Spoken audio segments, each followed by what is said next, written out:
nutrisinya itu dari makhluk yang masih hidup.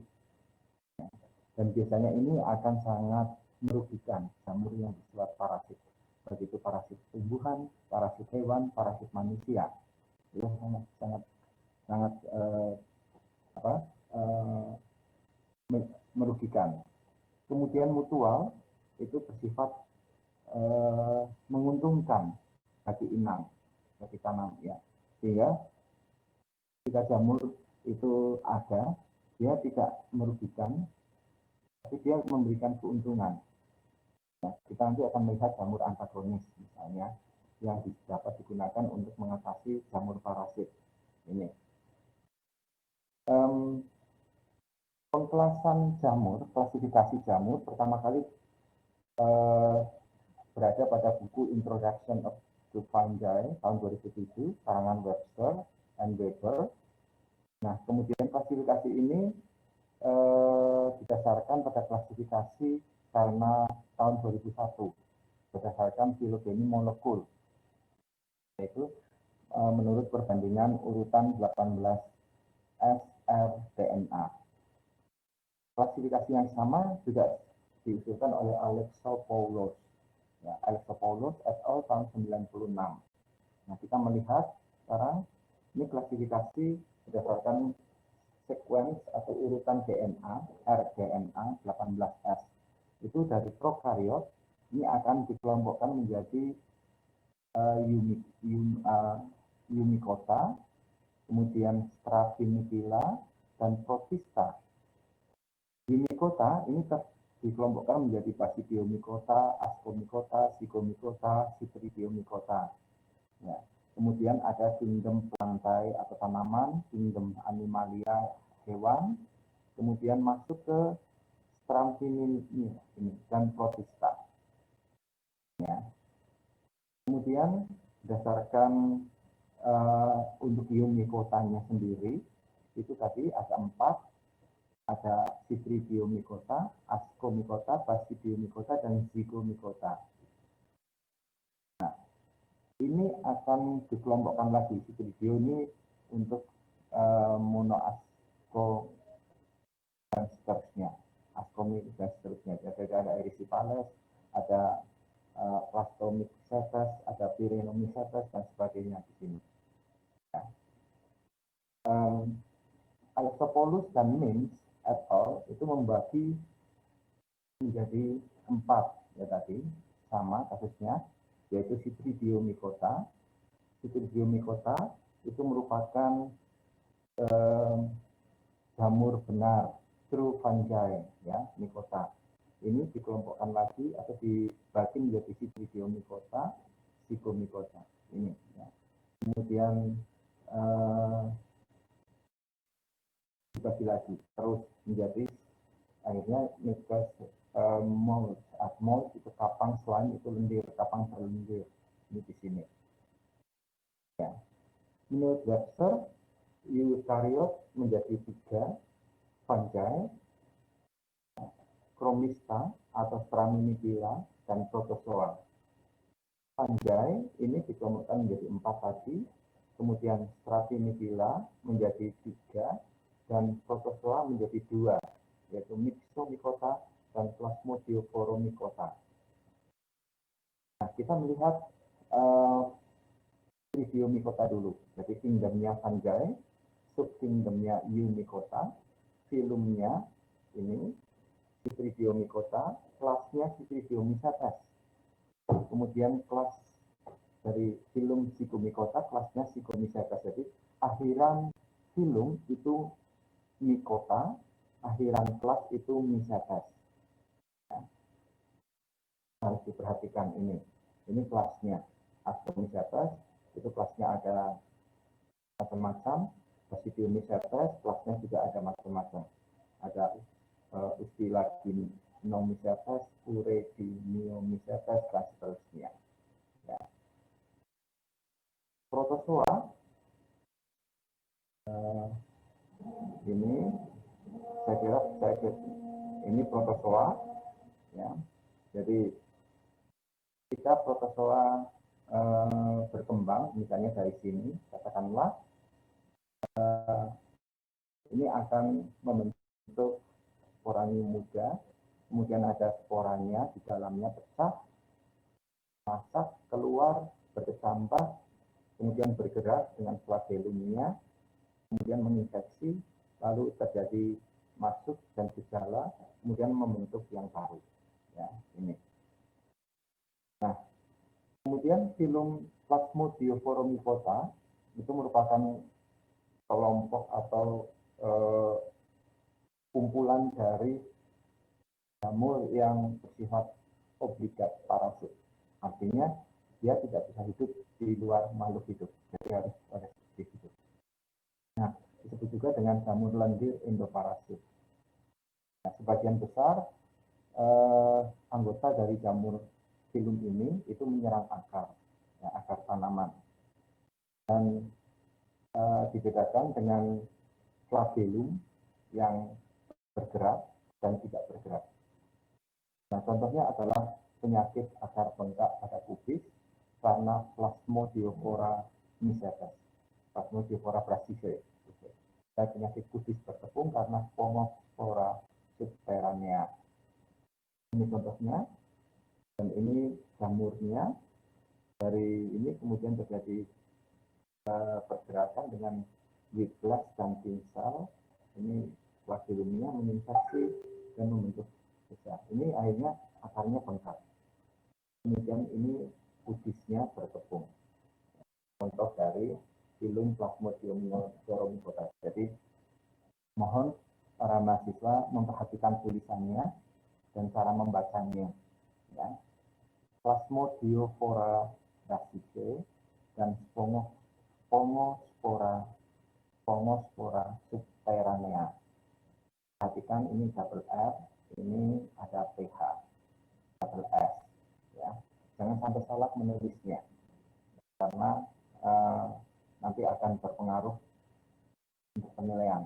Jadi filum Plasmodiophoramicota, contohnya adalah Plasmodiopora brassicae. Ya.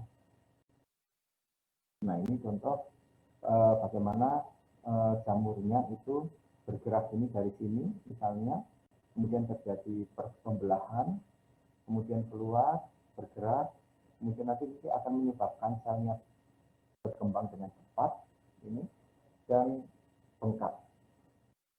Ini ciri khas dari Plasmodiophoramicota. Kalau ada pertanyaan silahkan ditulis di chat publik, nanti coba saya akan jawab kalau misalnya ada pertanyaan. Ya. Kemudian filum yang kedua ya, itu Chromista atau Straminipila. Chromista, Straminipila.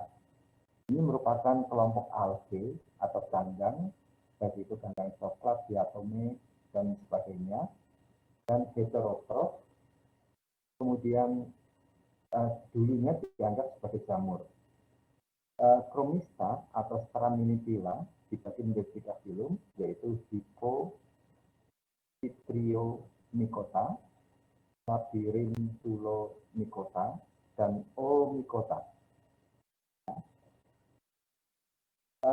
Dinding sel itu berupa selulosa, dan kalau pada Eumycota berupa chitin. Jadi perbedaannya dengan Chromista, selulosa, Eumycota, chitin. Flagellumnya itu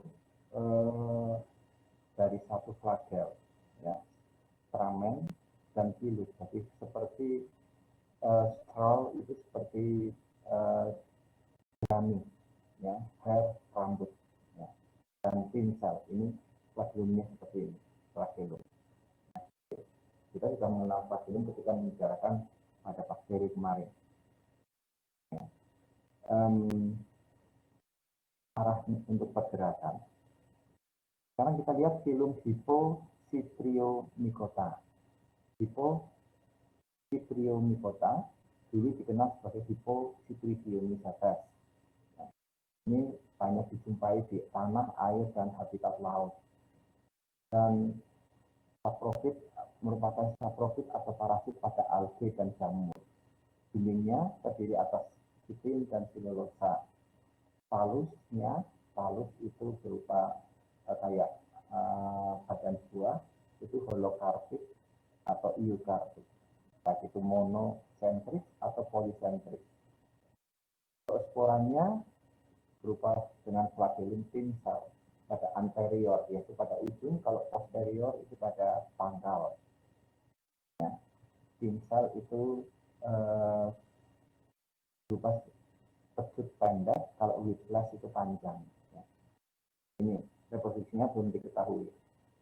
Ini tipenya, jadi dia akan membelah kemudian dari zoospora, lalu membentuk kista, lalu terjadi pertambahan. Ini kemudian pada holokarbit atau eukarbit dan monosentris. Ini contoh jamurnya. Hypocykrium catenoides.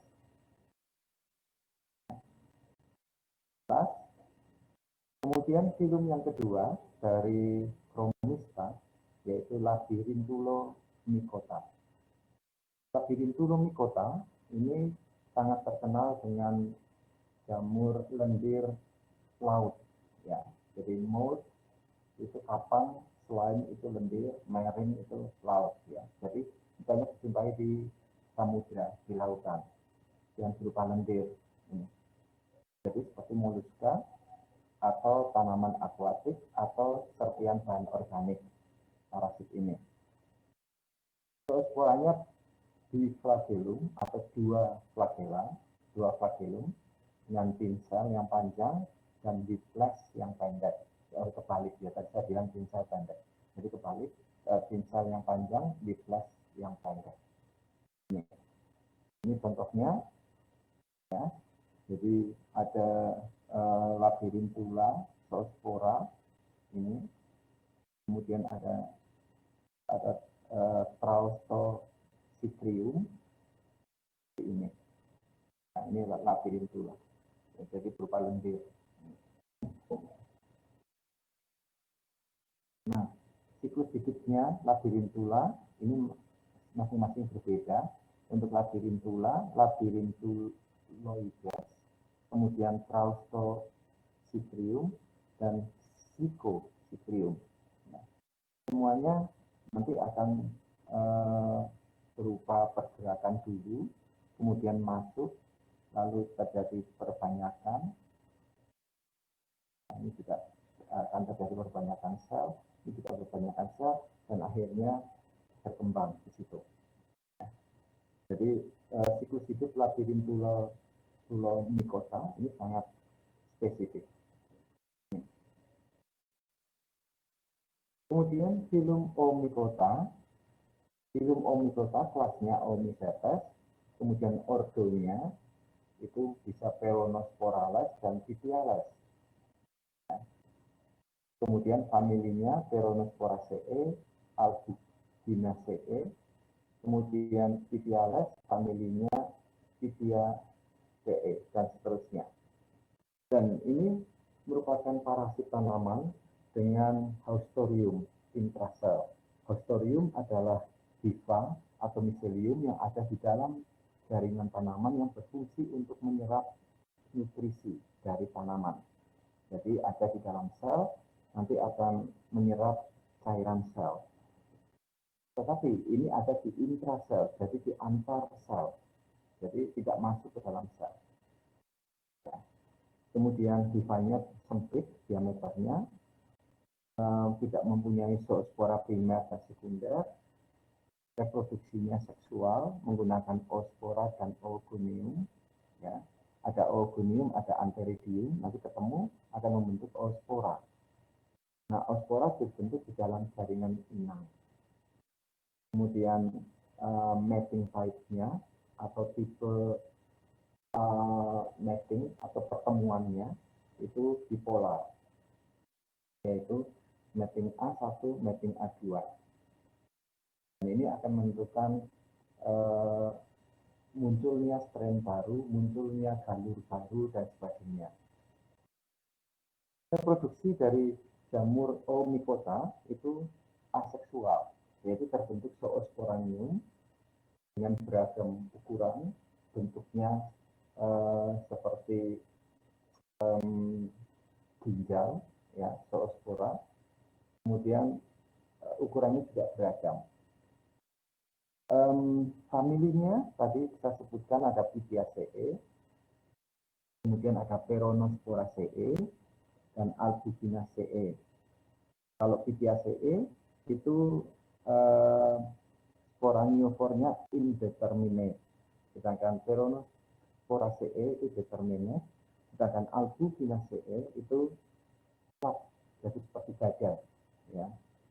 Ini nanti kita akan melihat ini contohnya, ya. Jadi ini hifa yang vegetatif nanti akan bertumbuh, lalu akan muncul oogonium, kemudian ada antheridium. Di oogonium dan antheridium akan ketemu membentuk, ini terjadi fertilisasi atau pembuahan. Nah, ini telurnya terjadi meiosis 1 menjadi 2, 2 menjadi 4, dan seterusnya. Kemudian akan membentuk oospora. Oospora ini stadium seksualnya di sini, dan oospora akan berkecambah membentuk hifa vegetatif. Jika hifanya ini tumbuh, dia akan membentuk sporanium, terjadi mitosis, artinya tidak ada perkawinan, hanya pembelahan biasa, lalu terbentuk zoospora, primer atau sekunder, kemudian nanti akan membentuk oospora lagi, kemudian terbentuk ini. Jadi ini ada dua tipe reproduksi, yaitu seksual dan reproduksi aseksual. Nah, ini. Kita masuk ke sekarang ke fungi atau fungi, artinya jamur yang betul-betul jamur. Kita sebutnya jamur di sini fungi. Ya. Dikelompokkan menjadi eukariot dan biasanya multisel atau banyak sel eukariot dan mempunyai inti dan membran, yaitu bisa menggunakan zygospora, ascospora, atau basidiospora. Sedangkan reproduksi aseksualnya itu budding, membentuk tunas, fragmentasi, memecah, membelah, foraminiospora, atau conidium. Nah, fungi ini dibagi menjadi 4 filum, yaitu Chytridiomycota, Zygomycota, Ascomycota, dan Basidiomycota. Kita akan melihat satu persatu. Chytridiomycota itu jamur yang memiliki flagellum. Flagellum itu merupakan seperti bentuk cambuk yang berguna untuk pergerakan. Biasanya aerob, artinya dia membutuhkan oksigen, berada di dalam tanah atau lumpur atau air. Ukurannya kecil, mikroskopis, dan mempunyai flagellum, baik itu whiplash atau tunggal di posterior. Sifatnya saprofit, yaitu memanfaatkan selulosa dari hasil tanaman mati, chitin, keratin, dan sebagainya dari sersat dan binatang yang busuk. Nah, ini contohnya Alomyces. Ini juga contohnya yang lain, Citridiales. Ini beberapa gambar akan terjadi pembelahan. Jadi dari sini banyak, kemudian keluar. Setelah keluar nanti akan berenang dengan flagellumnya, menjumpai tanaman, kemudian akan membentuk yang baru. Ini juga sama, dan akhirnya terjadi meiosis dan mitosis tadi. Kemudian yang kedua, filum Zygomycota. Ini menghasilkan zygospora yang merupakan reproduksi seksual, dengan reproduksi aseksualnya berupa sporaniospora. Ya, dibentuk di dalam sporanium. Ini zygospora seperti ini, zygospora. Kemudian ini membentuk sporanium di sini. Contohnya adalah Rhizopus. Ini Rhizopus stolonifer. Nah, Rhizopus itu ada yang bermanfaat, tapi bukan stolonifer. Itu bisa bernilai komersial untuk pembuatan saus, kecap, kemudian steroid bagi kontrasepsi, kemudian anti peradangan dan sebagainya. Tapi di sisi lain, Rhizopus itu juga bersifat parasit, misalnya stolonifer ini. Kemudian film Ascomycota. Ascomycota merupakan jamur tingkat tinggi karena bisa dilihat dengan mudah, lebih mudah daripada yang Cypripediomycota. Kemudian juga lebih kompleks strukturnya, mempunyai banyak jenis dan mempunyai nilai ekonomi tinggi. Ya, misalnya truffle itu adalah jenis jamur yang bisa dimakan. Kemudian reproduksinya merupakan seksual dengan Ascospora. Ascospora itu berada di dalam ascus. Ini ascus, ini ascusnya, ini ascosporanya kecil-kecil gitu. Ya. Jadi biasanya dalam satu ascus terdiri atas 8 ascospora. Kemudian yang mereproduksi aseksual itu berupa conidium, dihasilkan di dalam badan buah, ini disebut dengan pygmium, ini, dan acerculus. Jadi acerculus itu seperti cawan, pygmium itu seperti gentong, ini, seperti bulatan. Ya. Ini. Jadi Anda sudah mengenal paling tidak beberapa istilah pygmium, acerculus, kemudian ascospora, ascus, conidium dan sebagainya. Ini istilah ini akan terus nanti akan dipakai di dalam bidang yang lain. Jika Anda belajar di Fakultas Pertanian. Jadi tolong diingat-ingat apa itu pygmium, yaitu badan buah yang berbentuk botol, kemudian acerculus badan buah yang berbentuk cawan, yang di dalamnya berisi ascus atau conidium, dan ascus itu berisi ascospora. Jelas? Apakah ada pertanyaan sampai di sini? Silahkan. Silahkan ditulis di chat publik kalau misalnya tidak tahu. Nanti akan saya jelaskan.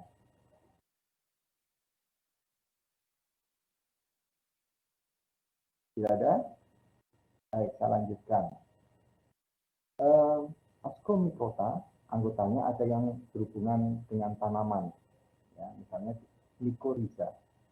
Mycorrhiza itu merupakan jamur dari kelas Ascomycota yang menguntungkan tanaman, artinya simbiosisnya simbiosis mutualisme, di mana mykotanya juga diuntungkan dengan mendapatkan nutrisi dari tanaman berupa eksudat atau sisa metabolisme tanaman, sedangkan tanaman itu mendapatkan nutrisi dengan bantuan mycorrhiza itu dari alam, misalnya dari penyerapan nitrogen, penyerapan yang lain. Nah, kemudian yang lain misalnya Claviceps purpurea namanya, ini memproduksi halusinogen alkaloid yang disebut dengan LSD. Gitu. Ya, itu yang untuk obat narkoba. Kemudian Neurospora ini merupakan jamur, ini Neurospora, karena mudah sekali untuk dibedakan. Ya. Dan biasanya dipakai untuk penelitian di bidang genetika tumbuhan atau genetika. Dan juga untuk fermentasi pada industri, ini Neurospora. Kemudian yang membentuk tunas, ini membentuk tunas, kemudian pisah, tunas, dan sebagainya, ini tunas. Misalnya Saccharomyces cerevisiae. Saccharomyces, S-A-C-C-M-I, ya, cerevisiae, itu banyak dipakai untuk membuat minuman beralkohol, artinya untuk fermentasi pembuatan minuman beralkohol, entah dari buah, entah dari tanaman dan sebagainya. Ya, ini bentuk selnya seperti ini. Jadi Saccharomyces itu banyak dipakai. Sehingga kalau sayang sekarang tidak ada praktikum. Dulu zaman saya mahasiswa itu ada praktikum pembuatan wine atau anggur dari nanas, kemudian diproses, difermentasi dengan jamur Saccharomyces. Setelah fermentasi sekian hari akan terbentuk wine atau anggur dari nanas atau dari buah-buah lain, ya, dan beralkohol gitu. Ini, ya. Kemudian film yang berikutnya adalah Basidium nicota. Banyak jenisnya. Kemudian ini siklus hidupnya secara umum seperti ini. Jadi dari Basidiospora ini akan terjadi berkecambah membentuk miselium haploid, kemudian terjadi pertemuan konjugasi, lalu terjadi pembelahan inti di kariogami, kemudian akan terbentuk basidiokarp, lalu terbentuk basidium. Di atas basidium itu ada 4 seperti bentuk runcing yang disebut dengan sterigma, kemudian terbentuk ini meiosis. Ya. Ini jadi mengalami meiosis dan kariogami.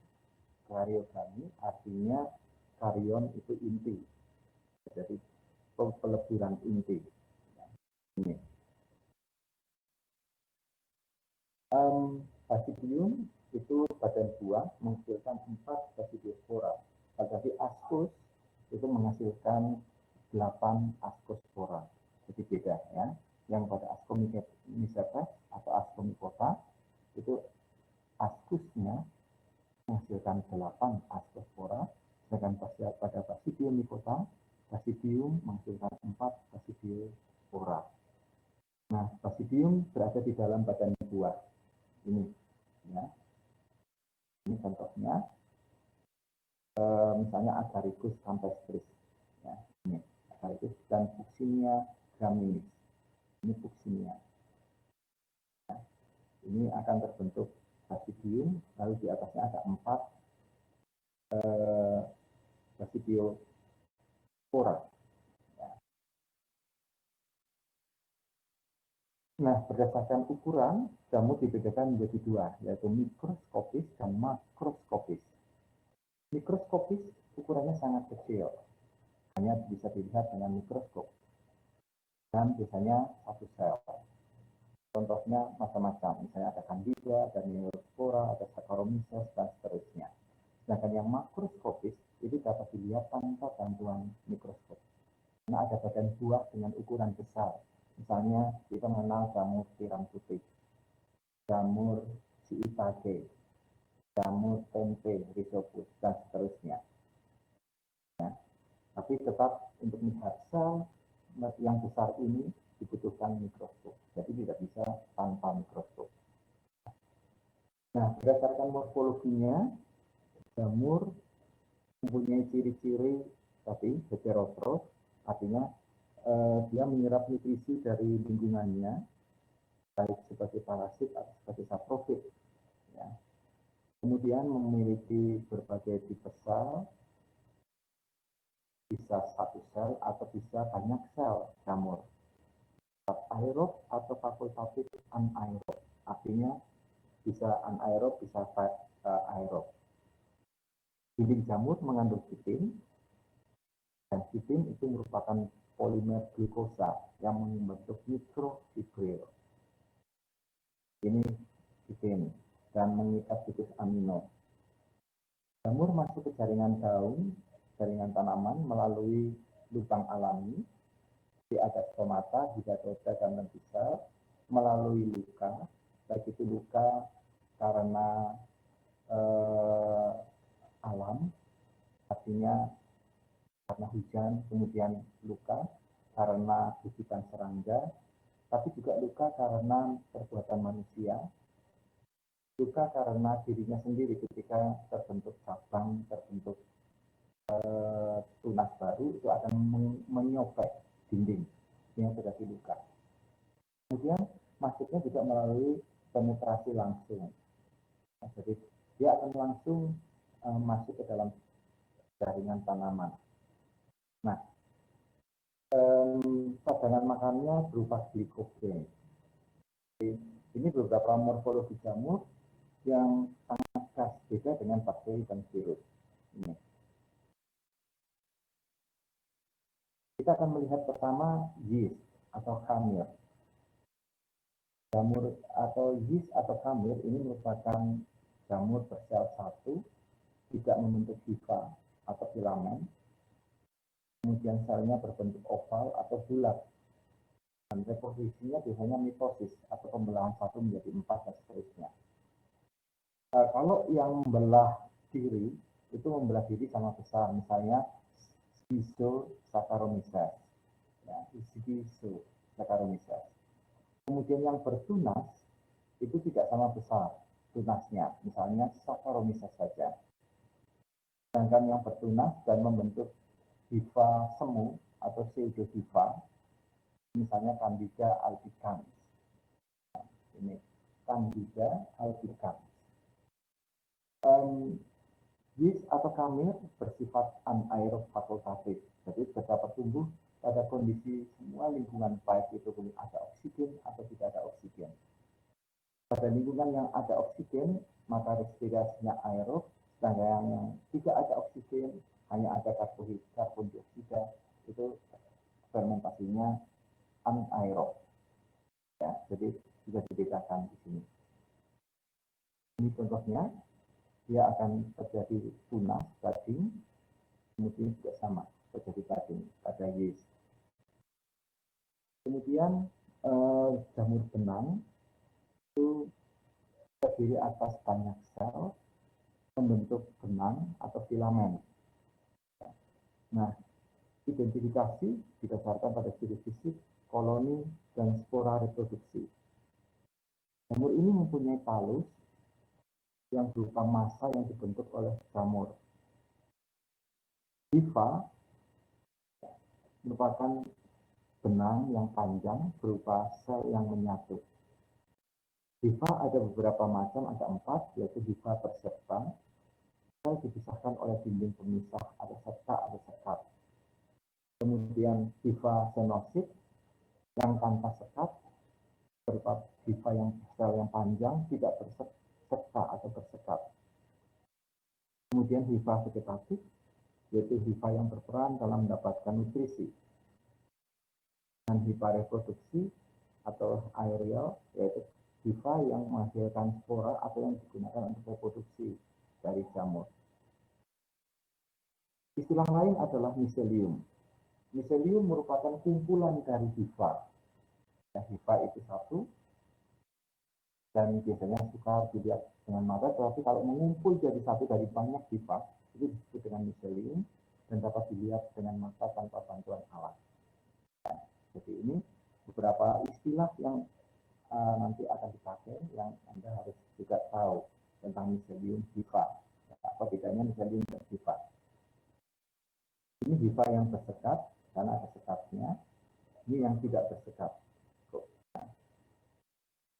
Kemudian pertumbuhannya ini akan berkecambah, kemudian membentuk hifa baru. Ini miselium, ini hifa, kalau satu-satu, ini hifa. Tapi kalau mengumpul jadi satu, ini seperti ini miselium. Jadi miselium itu bisa dilihat, tapi kalau hifa, ini harus dengan mikroskop, tidak bisa dilihat. Tapi kalau sudah mengumpul jadi satu, itu disebut dengan miselium. Kemudian berdasarkan sitologinya atau ilmu tentang sel, maka jamur mempunyai dinding sel dan protoplasma dan membran. Ini. Jadi jamur ini mempunyai dinding sel dan protoplasma. Ini dinding selnya yang ini, kemudian ini membrannya, kemudian ada partikelnya di dalamnya ini. Nah, sitoplasma itu terdiri atas organel dan badan inklusi. Organel itu misalnya ada endoplasma, retikulum endoplasma, ada mitokondria, ribosom, badan Golgi dan seterusnya. Kemudian badan inklusi adalah yang digunakan untuk menyimpan makanan, misalnya tapiola, ya. Nah, makanan itu berupa glikogen atau minyak, tetesan minyak. Kemudian pigmen, kemudian juga butiran yang diselesaikan. Lalu ada inti. Ini dari jamur, dari sistem sitologinya atau berdasarkan selnya. Nah, kalau ditinjau dari pertumbuhan dan reproduksi, tadi jamur yang bersel satu itu dengan tunas atau dengan fusion, ya, atau fusion penggabungan, ya, pembelahan. Kemudian kalau yang bersel banyak dapat terjadi fragmentasi atau pemisahan dan menghasilkan spora baru. Jadi ini akan terpisah membentuk spora baru. Ini tidak sama akan terpisah, ini tidak sama akan terpisah. Jadi ini reproduksi vegetatif atau aseksual. Ini daging, jadi pertunasan sama yeast, saya tidak ada masalah. Nah, spora aseksual itu ada beberapa macam, ada 4 di sini yang disebut dengan conidiospora. Ya. Conidiospora merupakan conidium terbentuk di ujung atau di sisi hifa. Macamnya ada makroconidium dan ada mikroconidium. Makroconidium adalah conidium berukuran besar, terdiri atas beberapa sel dan bersekat. Sedangkan mikroconidium adalah conidium berukuran kecil, biasanya hanya ada 1 sel. Nah, bentuknya macam-macam, bisa bulat, bisa lonjong, oval, dan sebagainya. Kemudian sporaniospora itu merupakan spora bersel satu di dalam kantong yang disebut sporanium. Sporaniospora merupakan spora yang ada di dalam sporanium. Jenis sporaniospora itu adalah aplanospora dan zoospora. Zoospora, spora yang seperti ginjal, nanti akan nampak mudah-mudahan ada gambarnya, dan bisa bergerak karena ada flagelnya. Kemudian spora aseksual berikutnya adalah oidia atau arthrospora. Oidia atau arthrospora adalah spora bersel tunggal yang terbentuk karena putusnya sel-sel hifa. Jadi hifa selnya putus akan membentuk spora baru dan tunggal. Ini disebut oidia atau arthrospora. Spora aseksual berikutnya adalah chlamydospora. Chlamydospora merupakan spora bersel satu berdinding tebal, sangat tahan terhadap kondisi lingkungan yang buruk. Sehingga chlamydospora banyak dijumpai atau banyak berperan di dalam survival, penyintas, atau untuk bisa bertahan hidup.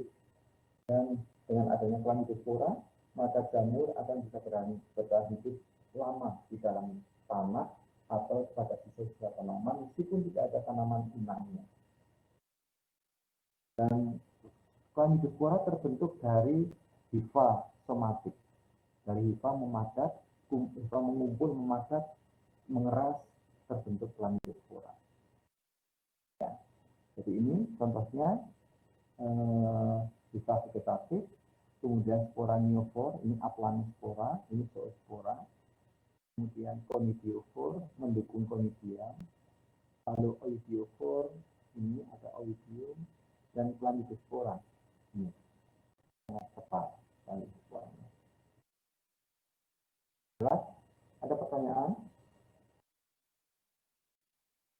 Silakan, kalau ada yang belum jelas bisa ditanyakan.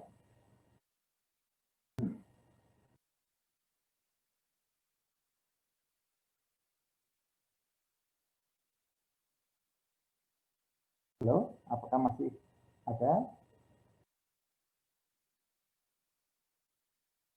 Baik, kalau tidak ada, lanjutkan dengan reproduksi seksual. Tadi aseksual.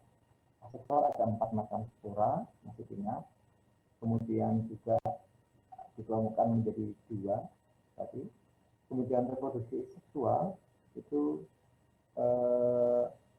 adanya kariogami, yaitu peleburan inti, kemudian adanya meiosis dan mitosis. Ini isogami karena sama, sedangkan ini anisogami karena berbeda ukurannya. Ini oogami, ini spermatium akan masuk ke sini. Jadi yang ini adalah kopulasi planogami, ada isogami, anisogami, oogami.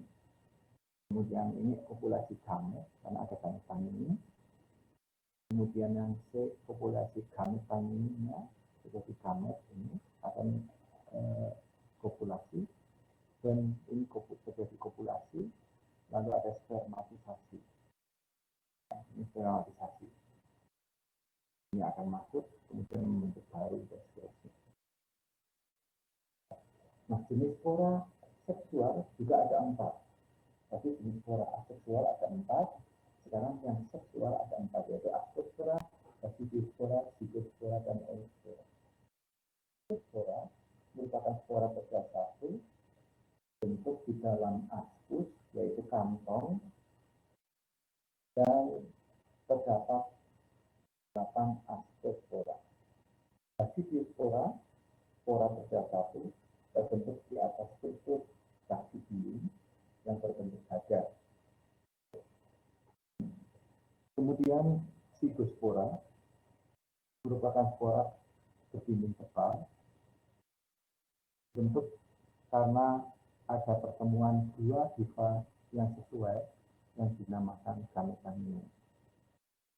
Oospora merupakan pertemuan antara oogonium dan antheridium, gamet betina dan gamet jantan, jadi pembuahan dan menghasilkan spora baru yang disebut dengan oospora.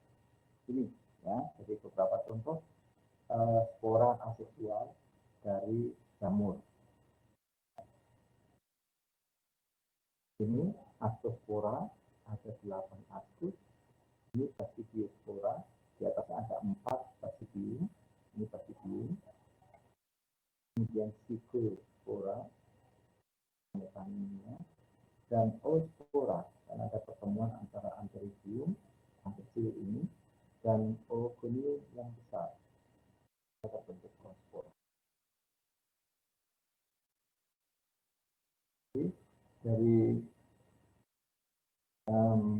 ini mapping type, jadi hifa positif dan hifa negatif akan bertemu, terjadi plasmogami, ya, gametnya, plasmanya itu bertemu, kemudian akan terjadi terbentuk miselium yang dikaryotik atau berinti 2, ini miseliumnya. Kemudian dari sini akan membentuk basidiokarp, yaitu badan buah yang berbentuk payung ini. Dan di baliknya ini, kalau kita lihat ini seperti ini, baliknya. Lalu di bawahnya akan terbentuk basidium. Terjadi kariogami, intinya menyatu, kemudian terjadi meiosis dan terbentuk yang baru. Demikian siklusnya. Nah, bagaimana dengan nutrisi? Jamur juga membutuhkan nutrisi untuk hidupnya. Tapi pada makhluk hidup yang lain, maka kebutuhan nutrisi dari jamur itu dapat diperoleh dari luar, tidak bisa dari dirinya sendiri. Nah, beberapa nutrisi bahan organik, anorganik yang dibutuhkan oleh jamur, misalnya karbon, oksigen, hidrogen, nitrogen, dan seterusnya. Kalsium itu dibutuhkan hanya untuk beberapa jamur saja, tidak semuanya membutuhkan kalsium atau Ca. Tapi yang lain itu dibutuhkan. Nah, makro unsur misalnya karbon, oksigen, hidrogen, nitrogen, dan sebagainya itu digunakan untuk membangun tubuh dan memberikan energi. Jamur tidak punya klorofil sehingga tidak bisa melakukan fotosintesis. Jamur juga tidak dapat mensintesis makanan karbohidrat dari bahan anorganik yang harus mengambil dari luar. Nah, cara memperoleh makanannya itu di dasar tropis, tapi yaitu dari bahan seresak tanaman atau sisa-sisa tanaman yang mati, dan parasit, yaitu dari tanaman yang hidup. Jadi ini keperluan nutrisi jamur. Jadi bisa-bisa nanti jamur ternyata bisa hidup karena dia mendapatkan pasokan nutrisi dari dua sumber, bisa dari makhluk hidup, bisa dari makhluk mati, jadi saprofit atau saprofa. Itu saya kira masih ada yang belum jelas sampai di sini.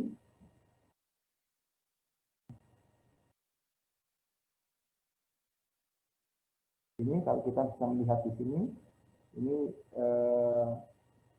jamur ini membutuhkan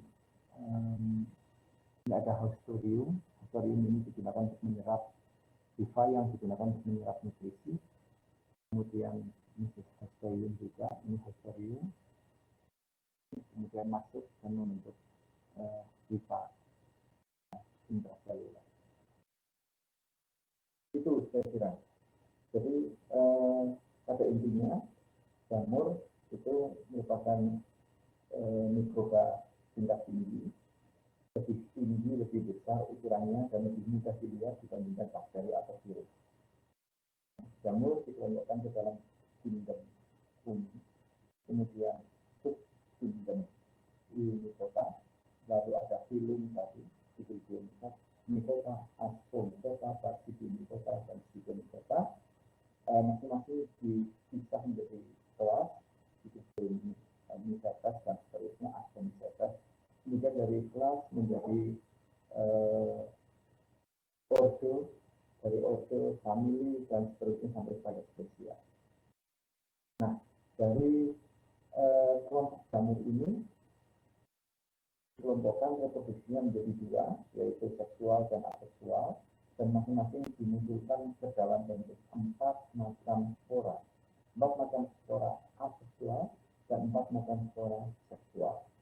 Kemudian juga ukurannya yang berbeda, lalu sumber nutrisinya juga berbeda. Kalau membutuhkan itu dikelompokkan menjadi parasit, kalau membutuhkan nutrisi benda mati disebut dengan saprofit. Kemudian kalau ditentukan dari kebutuhan oksigennya disebut dengan anaerob dan aerob. Nah, jadi ini sekilas tentang bagaimana morfologi, kemudian kaitannya dengan nutrisi, kaitannya dengan macam-macam dari jamur yang ada di alam. Itu saya kira mahasiswa. Jadi sampai di sini kita akan bertemu. Nanti akan kita lanjutkan lagi di depan. Dan silakan kalau ada yang ingin bertanya, tapi saya tunggu sekitar 5 menit. Silakan kalau akan bertanya.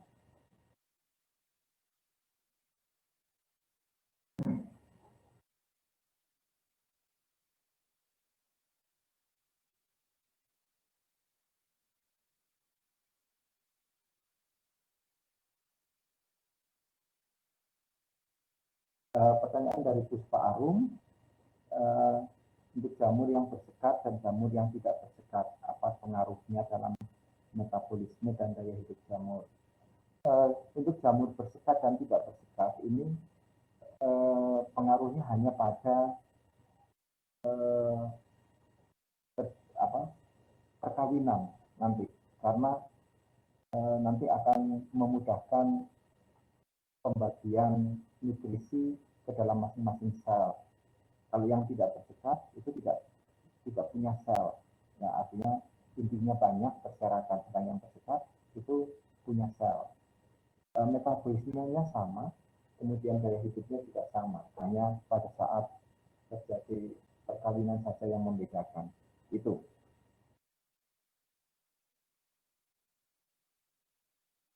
Sekali lagi, silakan.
Kalau ada pertanyaan,